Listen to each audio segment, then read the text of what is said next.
Kwa majina yangu naitwa Pastor Obedi Katunzi kwa wale wasio nifahamu. Mungu awabariki sana. Lakini pia niwashukuru wale wote ambao mmekuwa mkifuatilia masomo yangu.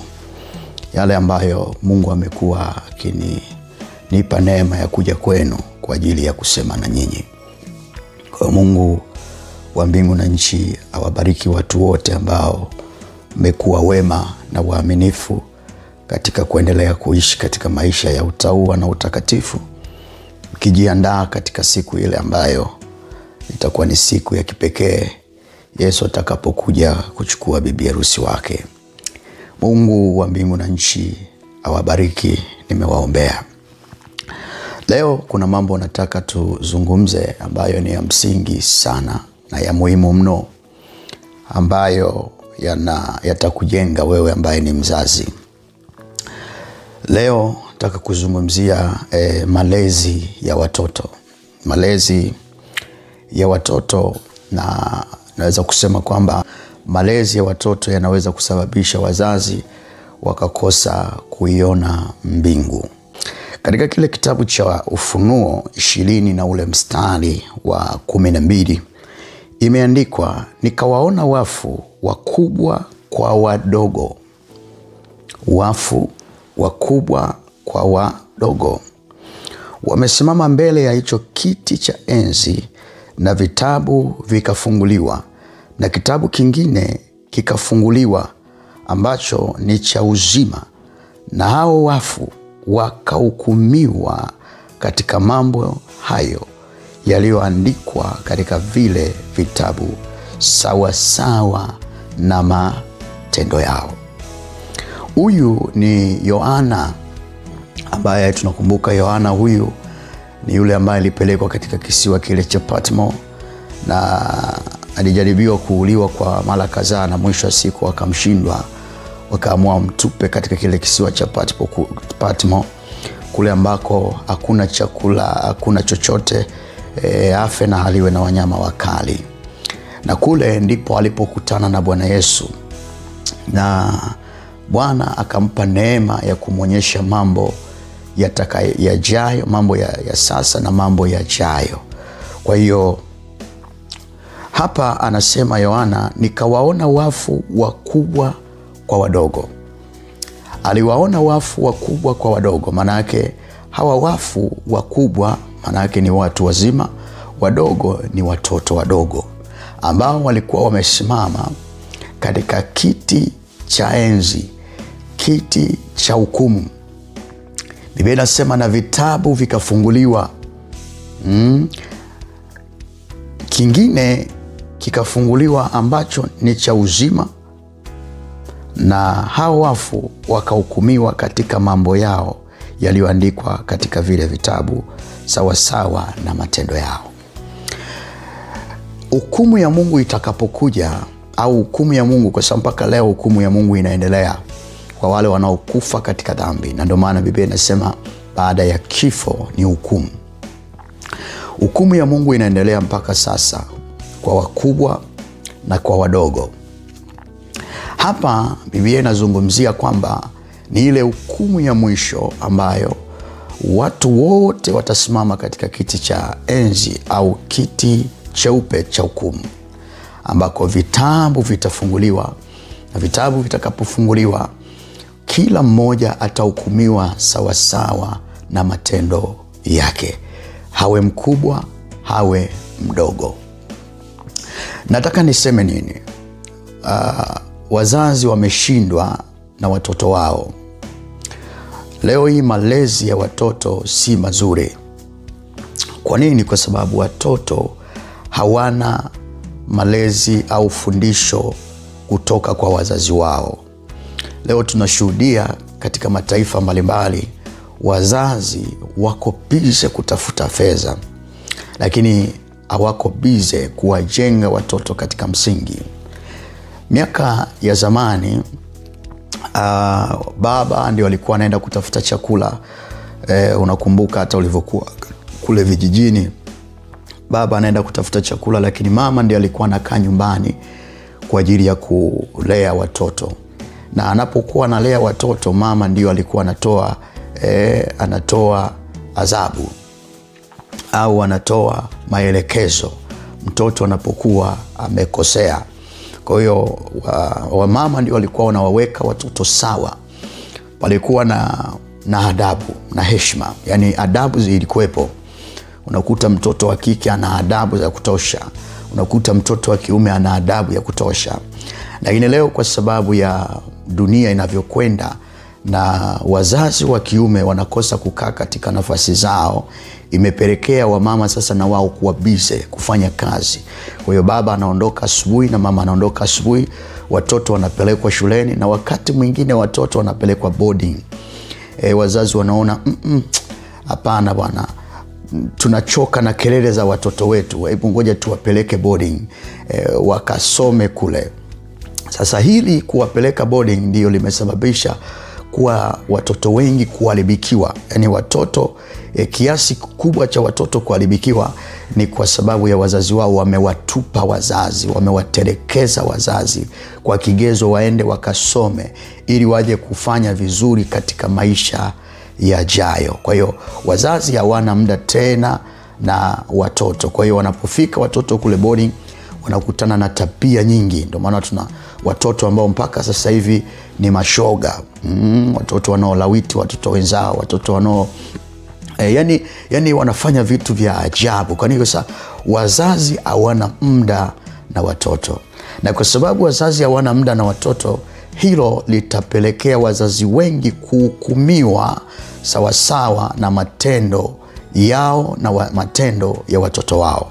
Kwa hiyo Mungu atakuuliza, kwa nini haukukaa na mtoto wako? Kwa nini hukumfunza mtoto wako? Nilikupa watoto ili wasimamie, ili waangalie, ili walee, lakini wewe ulikuwa busy. Ulikuwa unafanya mambo yako. Leo hiyo mtu anaweza kusikia mzazi anasema, yani hao watoto wamenishinda. Nini? Kwa sababu wewe ulitengeneza msingi mbovu kuanzia katika malezi ya watoto wako. Miaka iliyopita ikuwa hivyo, na kwa sababu leo utandawazi umekuwa mwingi, leo mama anampenda mtoto kuliko vile ambavyo huwezi kufikiri. Ndio maana watoto wakipigwa kidogo wazazi wanakimbia shuleni. Mtoto anakuja anasema nyumbani, mwalimu amenipiga. Kwa hiyo unakuta mzazi anatoka amekimbia mpaka shuleni na anaenda anamfokea mwalimu au anamwambia mwalimu mkuu kwamba msipige watoto wangu, watoto wangu huwa hawaguswi. Watoto wangu huwa hawaguswi. Kwa hiyo unakuta wazazi ambao ni walimu, kwa sababu wazazi wa pili ni walimu ambao wanakuwa wanalea watoto, wanashindwa kuwapiga wale watoto kwa sababu mzazi apendi watoto wake waguswe. Kwa hiyo wanakuwa na tabia za ajabu, tabia za ovyo, tabia ambazo si nzuri machoni pa Mungu. Kwa hiyo hii imepelekea watoto kuishi katika maisha ya ovyo ovyo. Kuanzia mionekano ya mavazi ambayo wazazi wao wanawanunulia. Unakuta mzazi anavaa nguo nzuri, nguo mpaka chini ya adabu, lakini mtoto wake anavaa kimini. Mtoto wake amemvalisha suruali na ni wa kike. Yani Mungu unataka kusema kwamba atakuhukumu asubuhi na mapema kwa sababu ya watoto unavyowalea. Hebu tuangalie hapa katika kitabu, tuangalie Biblia. Na nimekuwa niwahi kusikia watu wanasema, sasa watoto watahukumiwa. Ndiyo, watoto watahukumiwa kama wazazi wao hawatakaa sawa sawa.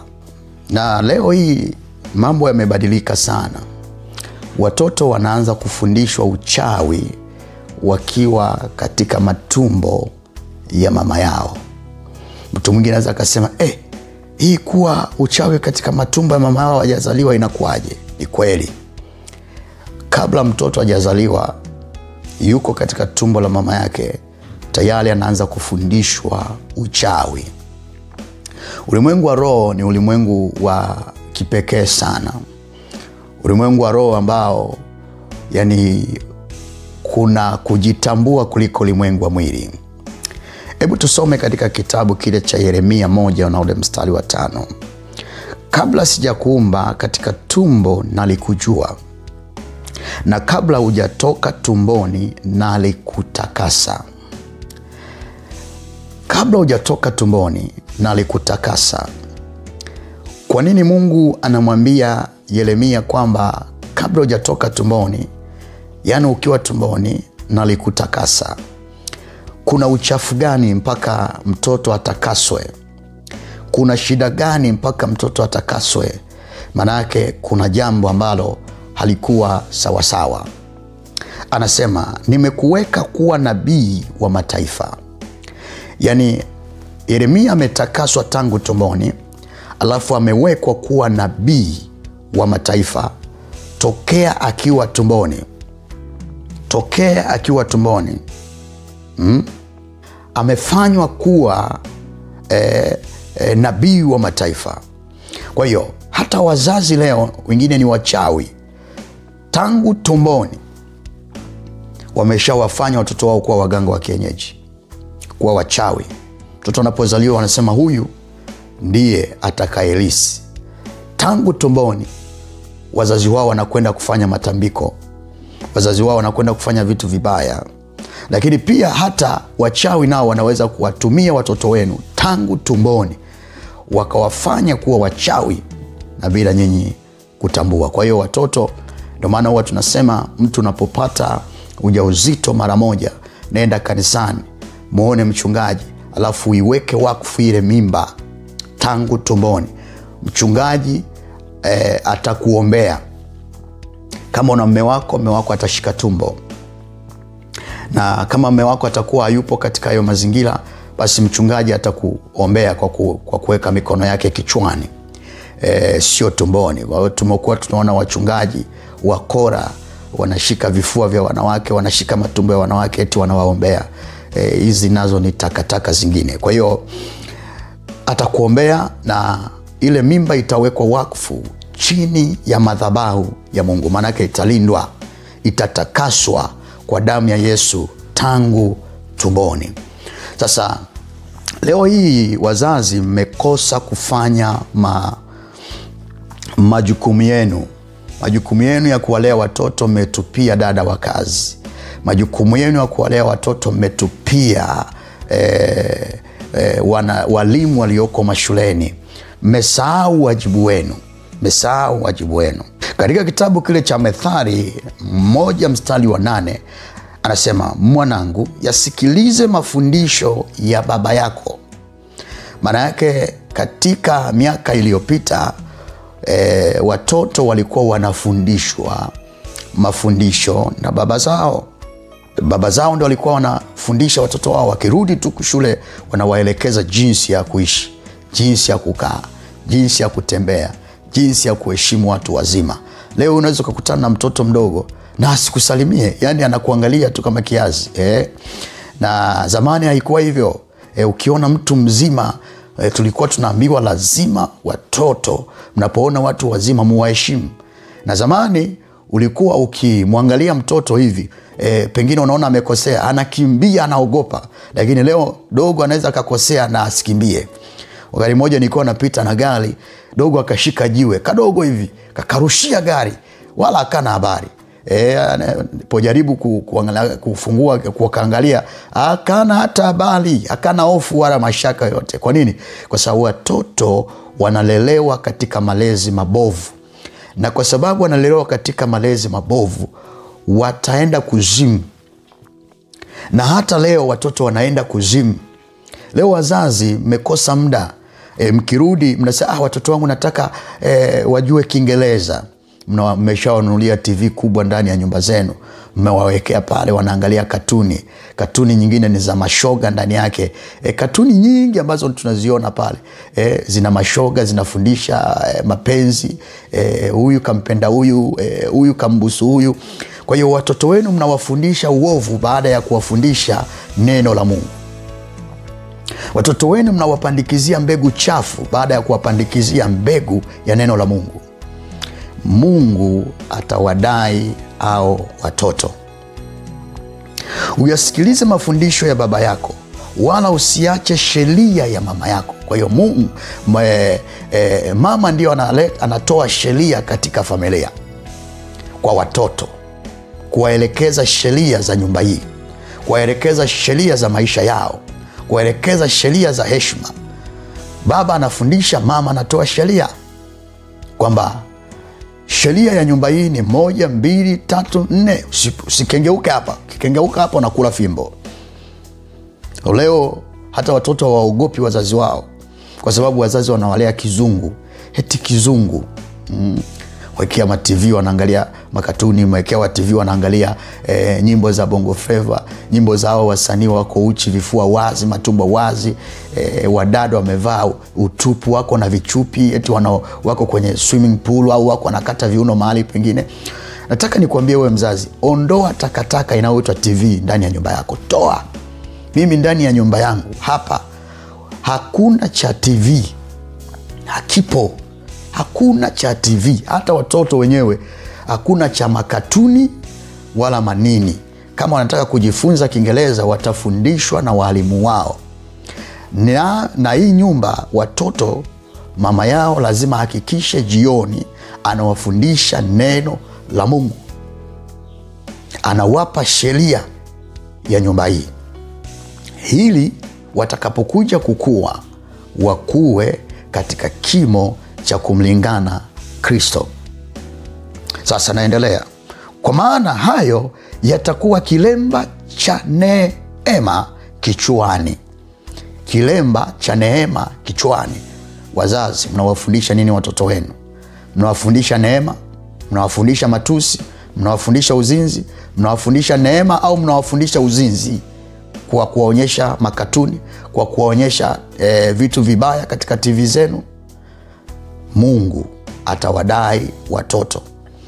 Utajitahidi kujiweka vizuri katika hali ya utakatifu nini, lakini watoto wako Mungu atakuhukumu kwa ajili ya watoto wako. Kilemba kichwani pako na kifuani shingoni mwako. Tunaendelea hapa. Biblia inasema mtoto anapokosea usimnyime fimbo. Usimnyime fimbo, piga fimbo ili hawe na heshima. Zamani tulipigwa, unawekwa hapo, unaambiwa lala, unapigwa fimbo karibia 30. Ukitoka hapo kukaa hivi, yani makalio ni kama yana mawe, yani unakaa hivi, unapigwa, unakuwa na adabu na heshima. Baba akiongea mara moja imeisha. Methali 23 mstari wa 13. Usimnyime mtoto wako mapigo, maana ukimpiga kwa fimbo hata kufa.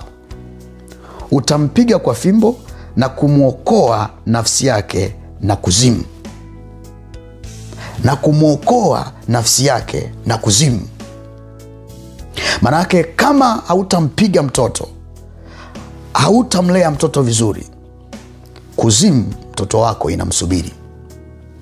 Lazima uanze kumtengeneza mtoto akiwa mdogo. Huwa wanasema maneno fulani kwamba mkunje samaki angali akiwa mbichi. Usisubiri umemkausha ndio unamkunja, utamvunja. Kwa hiyo mtoto anapokuwa mdogo, pale pale mshughulikie. Hakikisha au mpigi kichwani au mpigi mgongoni. Wazazi wengine wanapiga vibaya, kichwani, mgongoni. Mwambie alale. Makalio yale, piga makalio mpaka ya vimbe hivi. Mtoto hawezi kufa kwa kupigwa makalio. Piga fimbo. Sisi tulipigwa mpaka fimbo 50. Wazazi wetu walitulea katika mfumo ambao ulikuwa umekaa sawa sawa, sio ujinga ujinga. Sio ujinga ujinga. Kwa hiyo utakuwa umemwepusha na kuzimu. Wazazi wengi amewapigi watoto wenu, mmewaweka katika line, katika njia ya kuelekea kuzimu. Leo wakifa Bwana hawezi kuwapokea. Kwa nini? Kwa sababu mnawalea vibaya. Sasa unapompiga maana yake unaondoa ujinga ulioko ndani ya mtoto. Methali 22 mstari wa 15. Ujinga umefungwa ndani ya moyo wa mtoto, lakini fimbo ya adhabu itaufukuzia mbali. Fimbo ya adhabu itaufukuzia mbali ujinga huo. Wakati mmoja Yesu alisema jambo la kipekee sana ambalo ni la muhimu. Mathayo 18 mstari wa 1 mpaka wa 5. Saa ile wanafunzi wakamwendea Yesu wakisema, ni nani basi aliye mkuu katika ufalme wa mbinguni? Akaita mtoto mmoja akamweka katikati yao akisema, amin nawaambieni, msipoongoka na kuwa kama watoto hamtaingia kamwe katika ufalme wa Mungu. Ilikuwa ni zamani, lakini leo watoto, ukiwezi kutolea mfano wa watoto sasa hivi. Watoto wamekuwa na roho ya ajabu. Kwa nini? Kwa sababu wazazi hawana muda na watoto.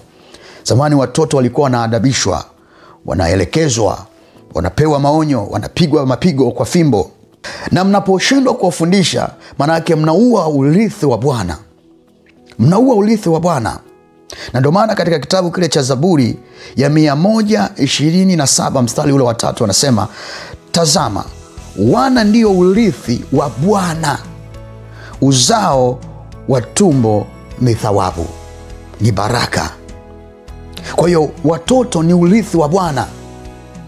Unapokosa kuwafundisha watoto katika njia iwapasayo, maana yake unaua urithi wa Bwana. Na ndio maana leo shetani anapambana kweli kuwafundisha watoto wako. Wewe usipowafundisha, yeye atawafundisha. Anapambana kuwafundisha watoto wako.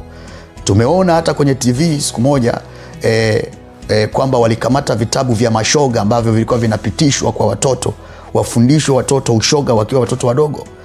Wewe usipowafundisha, shetani atawafundisha. Na Mungu anataka wewe uwafundishe. Wewe angalia, shetani anatuma mawakala wake wachafu, walimu wachafu, waende wakafundishe watoto uchafu. Na Mungu naye anataka wewe ukawafundishe watoto usafi, sio uchafu. Haleluya. Na Biblia inakutaka umlee mtoto. Usipomlea mtoto katika njia impasayo, Mungu atakuhukumu. Methali 22 na ule mstari wa 6. Mlee mtoto katika njia impasayo, naye hataiacha hata atakapokuwa mzee. Mlee mtoto katika njia impasayo. Njia impasayo ni ipi? Mungu anataka umlee mtoto katika njia impasayo. Njia impasayo ni ipi? Wazazi wengi nyinyi mtahukumiwa kwa kosa moja hili hapa. Wacha niwaambie. Japokuwa nimeyataja mengi, lakini hili unaweza ukawa umefaulu haya, lakini hili ukawa hujafaulu. Watoto wanapotoka shuleni, kitu cha kwanza wanakuwa wametoka kusoma. Kwa hiyo wanakutana na mzazi akiwa nyumbani. Mzazi anasema, mwanangu, umefanya homework? Nenda kafanya homework. Nenda. Anaenda kufanya homework. Ametoka shule, anafika nyumbani. Kitu cha kwanza anapofika nyumbani, watoto wenu mnawapeleka tena kuwapandikizia elimu za kidunia. Elimu hii ya kidunia ni nzuri kwa sababu inakupa maarifa ya namna ya kutembea katika dunia, lakini haina umaana wowote katika ufalme wa Mungu. Unaweza ukafa na elimu yako na ukaingia kuzimu. Kwa hiyo elimu haiwezi kukusaidia kumuona Mungu hata siku moja. Elimu haiwezi kukusaidia kuingia katika ufalme wa Mungu. Ni bure, kwa sababu ni elimu ya kidunia. Kwa hiyo watoto wenu wanapofika nyumbani, kinachofanyika mnawakimbiza kwenye homework. Lakini kuna imani hii, hapa nizungumzia wa Waislamu. Waislamu, mtoto wao anapotoka shule wanamkimbizia madrasa. Mtoto wao anapotoka shule tu hawampeleki kwenye homework, wanamkimbiza madrasa. Mtoto ajue Mungu wa baba yake na mama yake. Lakini nyinyi wa Kristo mmezembea katika eneo hili. Mmekuwa wavivu, mmekuwa wakora. Ampeleki watoto wenu kumjua Mungu. Mnapeleka watoto wenu, mnawajazia elimu za kidunia kuliko elimu ya ufalme wa Mungu. Kwa hiyo watoto wenu ni wadogo, lakini hawajui mambo ya mbinguni kabisa. Hawajui mambo ya Mungu. Ndio maana wametunza makatuni, wametunza vitu viovu. Unakuta mtoto anaongea kama katuni. Yaani umewatunzia vitu viovu ndani ya mioyo yenu. Mmeharibu kizazi chenu wenyewe. Baada ya kukitunza kizazi katika maadili mazuri, ili baadaye watoto waje kusaidia watu wengine katika elimu waliosomea, na ndani yao wakiwa waaminifu, kwa sababu walifunzwa uaminifu tangu wakiwa wadogo na mama zao na baba zao. Nyinyi amfanyi hivyo. Nenda kwenye homework. Wakitoka ni kulala. Hawana neno katika vichwa vyao. Hawana neno katika vichwa vyao. Hawana. Mathayo 5:20. Maandiko matakatifu yanasema, maana nawaambieni ya kwamba haki yenu isipozidi hiyo haki ya waandishi na Mafarisayo, hamtaingia kamwe katika ufalme wa mbinguni. Hamtaingia kamwe katika ufalme wa mbinguni. Imani yenu isipozidi imani ya Mafarisayo. Imani yenu isipozidi hawa Waislamu wanapeleka watoto wao madrasa. Mtoto unakuta anashika wanaita juzu iko kichwani, Qur'ani iko kichwani, masomo yako kichwani, lakini na Qur'ani yao iko kichwani. Lakini sisi wa Kristo watoto wetu tumewaterekeza. Watoto wetu tumewatupa. Watoto wetu hawamjui Mungu. Watoto wanakwenda kusikia tu neno la Mungu wakiwa makanisani. Na wakati mwingine hata nyinyi wazazi hamwendi kanisani ili kupeleka watoto wenu waende kujifunza. Mnawaacha nyumbani na wadada wa kazi. Na wakati mwingine yani ni vitu vingi ambavyo mnafanya. Mungu amenituma nikwambie nije kwako. Uanze kumfunza mtoto wako kuanzia sasa. Mfunze neno la Mungu. Anapotoka shuleni, mzazi umetoka kazini, usiseme nimechoka. Jukumu la kumlea mtoto ni la kwako. Haya majukumu mengine ya kwenda kufanya kazi, haya ni kwa sababu hauna namna. Ni umechukua majukumu ya mume wako, kwa sababu mume wako ndiye aliambiwa atafute, atakula kwa jasho. Atakula kwa jasho, ila sio mwanamke. Mwanamke hakuambiwa kula kwa jasho, yeye aliambiwa kujifungua kwa uchungu. Kwa hiyo kula kwa jasho alipewa mwanaume. Sema tu wanaume wamekosa katika nafasi zao, na wao Mungu atawahukumu kwa eneo hilo. Sasa wewe unapofika nyumbani, hakikisha watoto wako unawafundisha neno. Usiwaambie nenda kwenye homework. Wafike wafundishe neno. Unapowafundisha neno, wakalilishe maandiko, waelekeze sheria ya kumjua Mungu. Ukishamaliza kuelekeza sheria ya kumjua Mungu, hapo sasa unaweza ukaambia nendeni mkafanye homework zenu, kwa sababu tayari umeshapandikiza neno. Wanatoka shuleni, unawaingiza shuleni tena, shule ile ya kidunia. Wanapotoka shuleni, waingize katika shule ya Biblia, waingize katika shule ya kumjua Mungu, na Mungu wa mbingu na nchi atakubariki. Kwa hiyo wamama, ni waombe, kama mna TV kwenye nyumba zenu, ondoeni. Zinawachafua watoto wenu, zinawaharibu watoto wenu, mnawapeleka watoto wenu kuzimu. Na kama mtoto akifa akahukumiwa kwa kwenda kuzimu, mama, hiyo damu Mungu ataitaka katika mikono yako. Hata itakapopita miaka mingi na kama hujatubu hiyo dhambi, utaikuta imesimama. Utahukumiwa kwa sababu hukumlea mtoto katika malezi bora na malezi mazuri. Usiseme mwanangu umenishinda. Hakikisha unamshughulikia mtoto wako mpaka anakaa katika malezi bora. Watoto tumewapeleka boarding, huko wanawachumba. Wafundishe watoto madhara ya ngono. Mtoto mdogo tu tayari ameshakuwa na mwanaume. Mtoto mdogo tu kashaondolewa hata bikra yake. Mtoto mdogo tu yani ameshakuwa mtu wa mataifa. Mavazi wanaoyavaa, maisha wanaoyaishi. Fuatilieni watoto wenu, nendeni mashuleni, angalieni tabia za watoto wenu. Angalia wanaishije, angalia wanaendaje. Wakanyeni, wafundisheni watoto wenu, maana mtoto anapokwenda katika njia mbaya, Mungu atataka, kwa sababu ulipewa nafasi ya kumlea mtoto katika njia impasayo.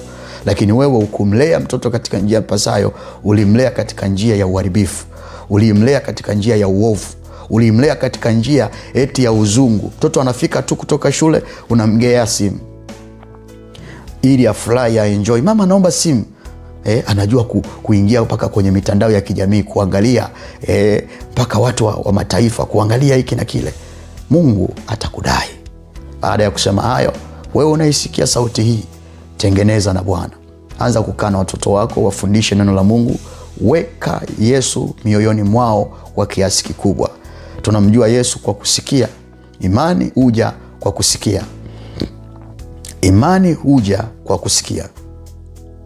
Kwa hiyo weka imani ya kumjua Mungu watoto ndani yao. Bwana wetu Yesu Kristo na akubariki. Shalom.